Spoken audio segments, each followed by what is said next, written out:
Chapter 7. The Man with the Sack. "I will have your story first," said Nick to Prescott. "I will not subject Miss Allen to the annoyance of questioning, unless it is necessary." "We are engaged to be married," said Prescott, beginning his story with evident embarrassment.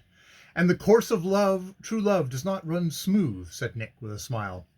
"No, it does not," replied Prescott. "Her father is strongly opposed to our marriage. However, as both of us are of age, it will take place.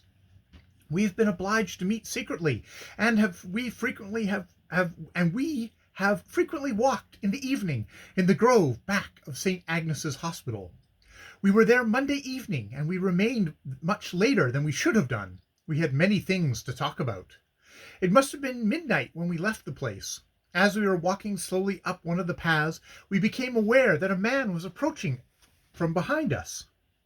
Not wishing to be seen, we stepped aside among the trees and waited.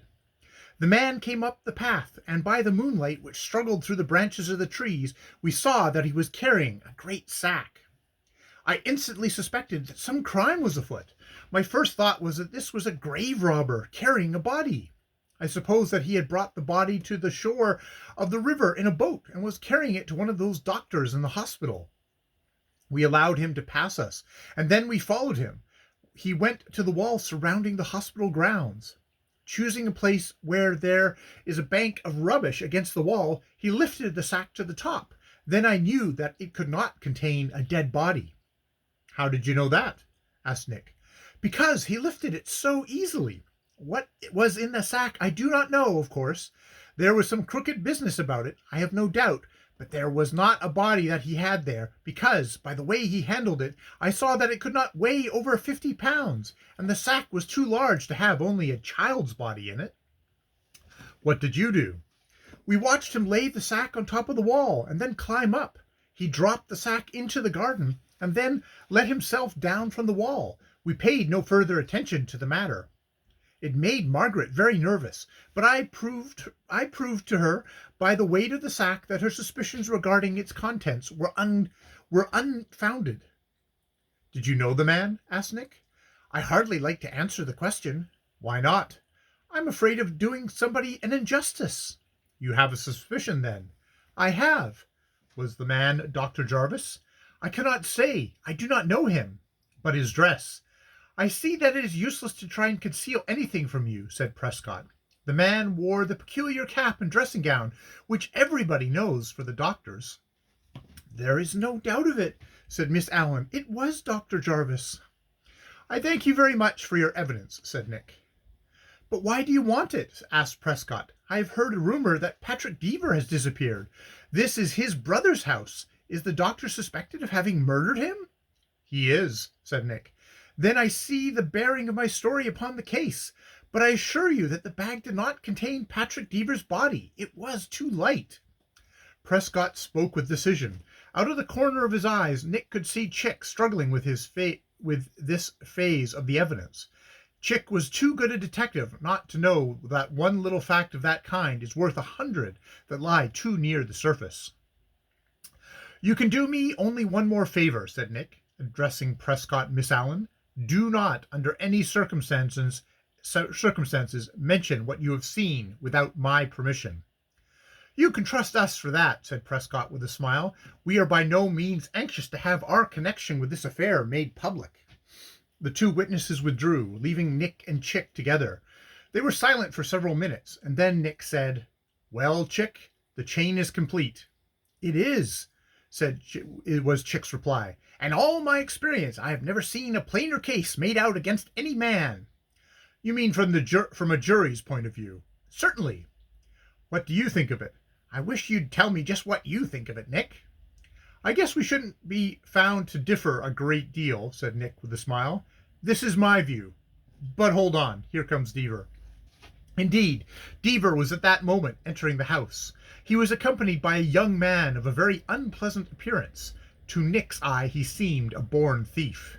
"Well," said Deaver, entering the room, "here we are." "You mean that the case is complete?" said Nick. "Absolutely." "This witness whom you have brought supplies the link that was wanting?" "He does." "I shall be glad to hear his story." His name, said Deaver, is John Flint. Where are you employed, Mr. Flint? Asked Nick. I ain't doing nothing just now, said Flint. What do you know about the disappearance of Mr. Deaver's brother? I don't know anything about it, but I saw something Monday night which Mr. Deaver wants me to swear to. Are you willing? Yes, I am willing, but I don't want to get into court if I can help it. I told him, explained Deaver, that we would try to keep him out of court. He thinks it might lose him a job he wants to get. There's evidence enough without his, the Lord knows. I will hear you now, said Nick. The way of it was this, said Flint. Monday night, about midnight, I was down in the vacant lot of St. Agnes's Hospital. I was just looking for a fellow I heard had gone down that way. That was Klein, said Deaver. I walked up the street, and I had just turned the corner of that wall when I saw a big man coming up under the trees. He was carrying a big bag. I kept out of sight and watched him. I thought at first that there was some crooked work, but the man with the bag didn't seem to be afraid. He came up to the wall in a place where there was some rubbish piled against it, and lifted the bag onto the top of the wall. Then he climbed up himself and let the bag down into the garden. That's all I know about it. Did you notice how the man was dressed? He had on a loose, long coat, queer sort of thing, and a little round cap on his head. That will do, said Nick. I'm much obliged. It will not be necessary, I think, for you to testify to these facts in court. There's enough without it, said Deaver. You'll take Jarvis to headquarters now, won't you? Well, no, said Nick. I hadn't thought of it. I'll be doubly and eternally... Deaver's wrath and surprise choked him. Never mind, he said at last, mastering his rage. Come along, John, and you get out.